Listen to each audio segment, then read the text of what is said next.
Hello, my yarny friends. I'm Sara Sach. Welcome to my crochet channel. And welcome to another edition of This or That. And what that is I ask you a question and I give you some answers and you tell me your answers down in those comments under this video. And I'll give you my opinions as well, and then we can learn from each other.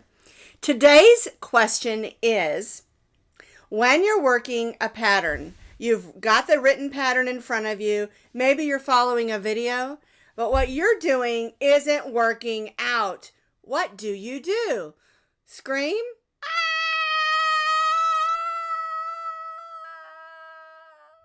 To be honest, I have done that. And a lot of times it's nothing more than you just need to set it aside and come back to it later. But what do you do?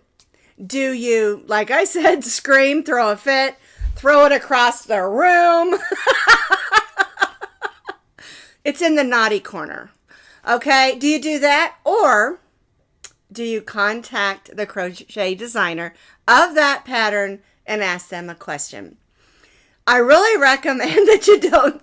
Well, a good scream is okay.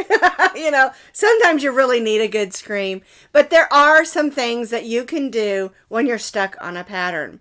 And the very first thing I recommend is to set it aside and come back to it later. Sometimes 5 and 5 is 10.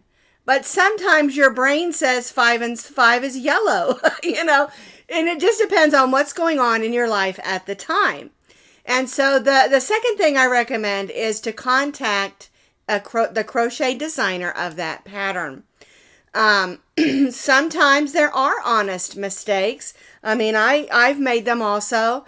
When I was sick a few weeks ago, I used the wrong side of the paper and did the video off of the unedited side instead of the edited side that I got back from my testers.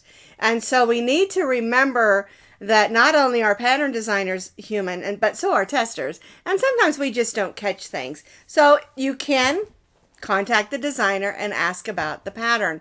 But also it might just be the way it's worded or something like that.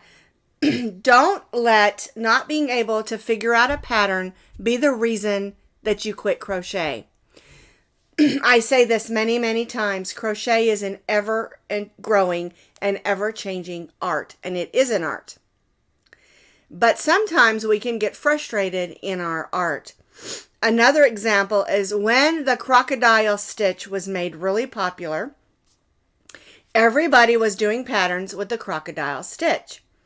But lots of them were different from the original.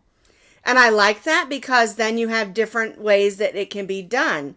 But people were literally freaking out because some of the patterns were worded differently than what they were used to.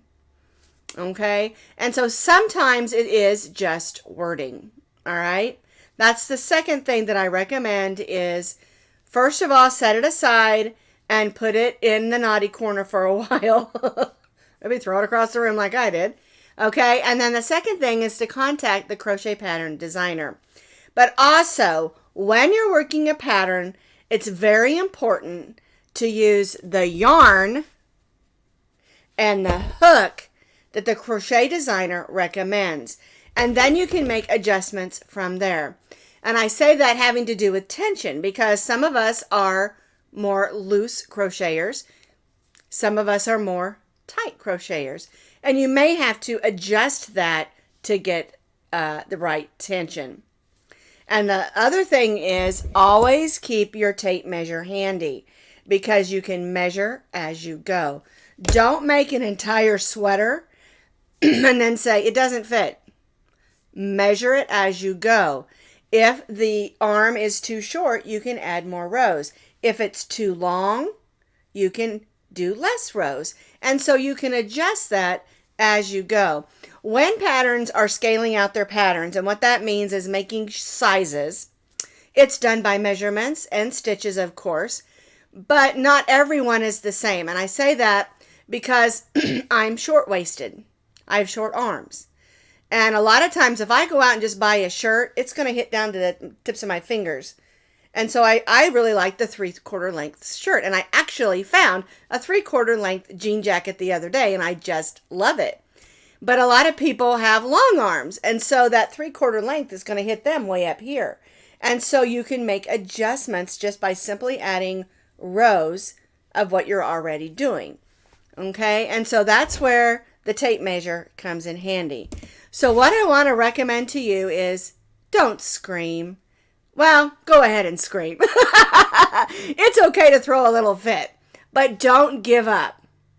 Go back later and grab that yarn that you're working with or that project that you're working with and get back to it and conquer that stitch or conquer that stitch pattern, because crochet is such a wonderful art to work in, and it's super fun and all the wonderful things that you can make.